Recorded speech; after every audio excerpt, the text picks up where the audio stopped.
एक ऐसा शहर जहाँ ना कोई बर्फीला पहाड़ है, ना गोल्डन सैंड बीच। बस यहाँ है इंसानों के हाथों बने कुछ अनमोल नगीने, जो सिर्फ इस जगह की नहीं बल्कि हमारे स्वर्णिम भारत की कहानी सुनाते हैं। ये वो शहर है जहाँ हमारे प्यारे राम जी को राजा के रूप में पूजते हैं। यहाँ पर देश के सबसे ऊंचे मंदिरों में से एक, जो लगभग 340 फीट ऊंचा है। यहाँ पर एक ऐसा महल है जहाँ जहांगीर सिर्फ एक रात रुकने आने वाले थे। ये तो बस कुछ ही कहानियां हैं। ये शहर अपने आप में एक अलग दुनिया ले बसा है, और उन्हीं सारी कहानियों को मैं सुनने आ गया बुंदेला राजपूत के हाथों 16वीं सदी में बसाए बेतवा नदी के किनारे, आज के मध्य प्रदेश के नेवारी डिस्ट्रिक्ट ओरछा में। मैं हूँ जेडी, आपका अपना देसी नोमैड। आज की मेरी कहानी एक ऐसे जगह की है जिसके हर महल, हर मंदिर और हर दीवार के पीछे एक उसकी खुद की अलग कहानी बसी है। कहते हैं ओरछा का मतलब होता है हिडन प्लेस या छुपी हुई जगह, और सच कहूँ आज भी ये इंडिया के सबसे अंडररेटेड हिस्टोरिकल टाउन्स में से एक है। एक वक्त था जब यह बुंदेला राजपूतों का राज था। मुगल साम्राज्य भी इनसे बहुत प्रभावित था, और इसी फ्रेंडशिप और पॉलिटिक्स ने ओरछा को जन्म दिया था। 16वीं सदी में बुंदेला राजपूत राजा रुद्र प्रताप सिंह ने ओरछा का निर्माण किया।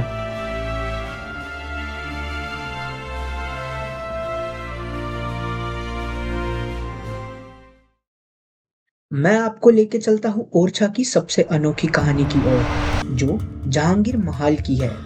इस महल को राजा बीर सिंह देव ने मुगल एम्परर जहांगीर के स्वागत के लिए बनवाया था।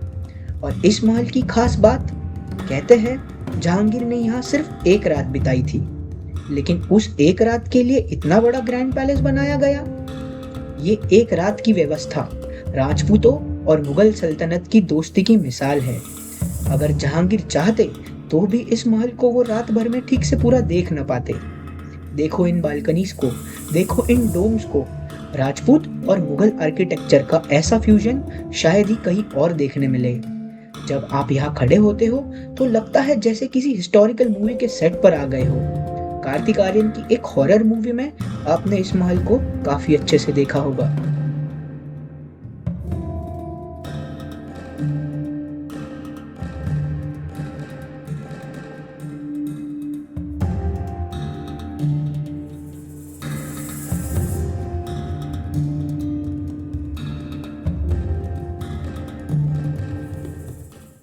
जहांगीर महल के बिल्कुल पास है राजा महल। ये था बुंदेला किंग्स का असली रेसिडेंस।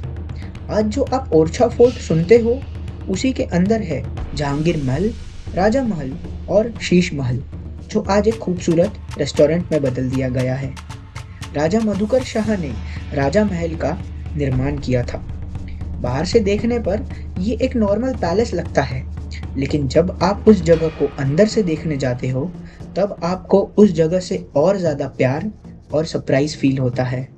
आप खुद इन दीवारों को देखो, 400 साल पुरानी पेंटिंग्स को देखो। रामायण, महाभारत, कृष्ण लीला, सब कुछ इन दीवारों पर जिंदा है। इमेजिन करो, जब ना कैमरा था ना सिनेमा, तब लोग अपनी कहानियां इन दीवारों पे लिखते थे, और उन कहानियों को इतने अच्छे से संभाला गया है जिस वजह से हम उसे सुन और बहुत अच्छे से देख सकते हैं। अब आते हैं ओरछा की सबसे फेमस और सबसे अद्भुत कहानी की ओर। ये कहानी है रानी गणेश कुंवरी की। कहते हैं राजा मधुकर शाह कृष्ण भक्त थे और रानी गणेश कुंवरी राम भक्त। एक दिन दोनों के बीच भक्ति को लेकर विवाद हुआ। राजा ने गुस्से में कहा, अगर तुम्हारी भक्ति इतनी सच्ची है तो अयोध्या जाओ और राम जी को ओरछा ले आओ। रानी अयोध्या पहुंच गई, महीनों तक तपस्या की, और फिर कहानी के मुताबिक भगवान राम एक बालक के रूप में उनके सामने प्रकट हुए। राम जी ने एक शर्त रखी, जहां मुझे पहली बार रखा जाएगा मैं वही हमेशा के लिए रहूंगा। रानी राम जी को लेकर ओरछा आ गई, लेकिन जिस मंदिर में उन्हें स्थापित करना था उसका निर्माण अभी पूरा नहीं हुआ, इसलिए राम जी को कुछ दिनों के लिए महल की रसोई में रखा गया। जब मंदिर तैयार हुआ तब मूर्ति को वहां से हिलाया ही नहीं जा सका। तब से वही महल आज राम राज्य टेम्पल के नाम से जाना जाता है, और दुनिया का सबसे अलग सा मंदिर है, जहाँ भगवान को भगवान नहीं राजा माना जाता है। आज भी यहाँ पुलिस गार्ड ऑफ ऑनर देती है दिन में 4 बार।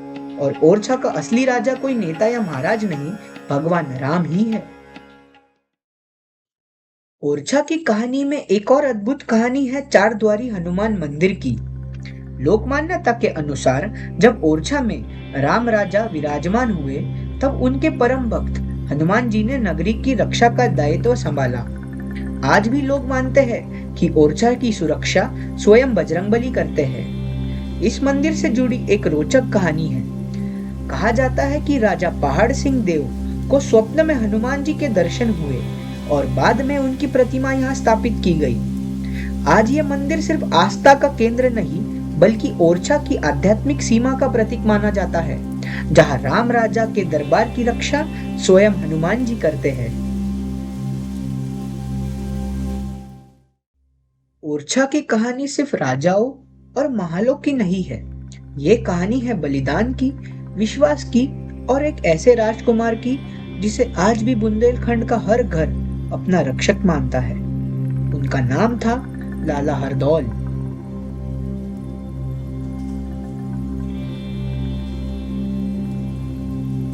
लाला हरदौल ने अपनी भाभी माँ की मर्यादा बचाने के लिए उन्हीं के हाथों जहर का प्याला बिना किसी विरोध के स्वीकार कर लिया और 24 की उम्र में ओरछा ने अपने सबसे प्यारे राजकुमार को खो दिया।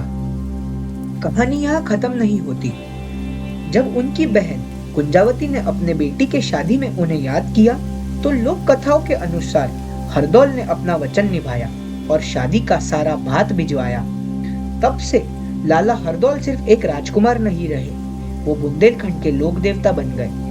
आज भी बुंदेलखंड में शादी का पहला निमंत्रण लाला हरदौल के मंदिर पे चढ़ाया जाता है। जो अपना वचन मौत के बाद भी निभा दे, वो सिर्फ इंसान नहीं, एक आस्था का प्रतीक बन जाता है।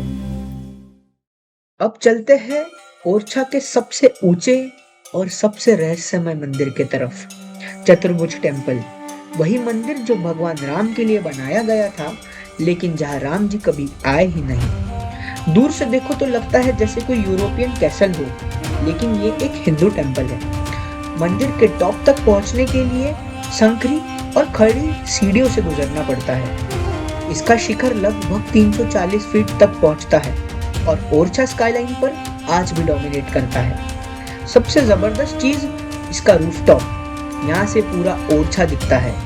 ये वही व्यू है जो शायद बुंदेला किंग्स भी देखा करते होंगे। इसके आर्किटेक्चर में आप मंदिर, महल और किले तीनों की झलक एक साथ देख सकते हो। पुराने समय में ये सिर्फ आस्था का प्रतीक नहीं था, बल्कि ओरछा की शान और समृद्धि का भी प्रतीक था।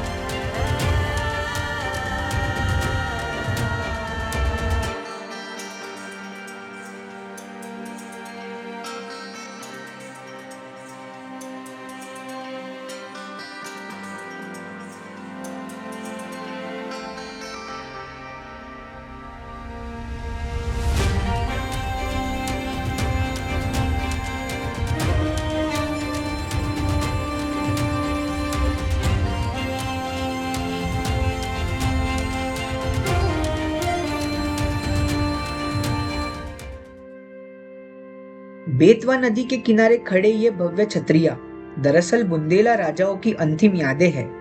हर छतरी एक राजा की कहानी सुनाती है, एक ऐसा युग की कहानी जब ओरछा बुंदेलखंड की शान हुआ करता था। यहाँ खड़े होकर एक अजीब सा एहसास होता है, जैसे वक्त रुक सा गया हो। ना राज दरबार की आवाजें हैं, ना घोड़ों की ठाप, बस हवा का शोर और सदियों पुरानी खामोशी। एक साम्राज्य जो कब का इतिहास बन चुका है, लेकिन उसके निशान आज भी बेतवा के किनारे उतने ही शान से खड़े हैं, जैसे ये छतरिया आज भी ओरछा की रखवाली कर रही हो।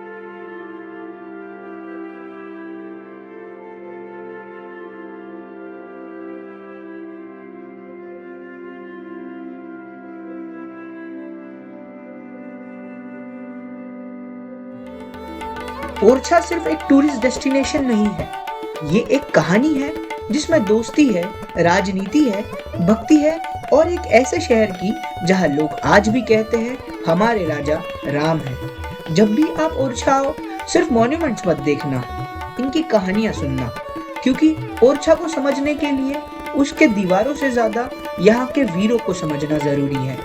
मैं हूँ जेडी, आपका अपना देसी नोमैड।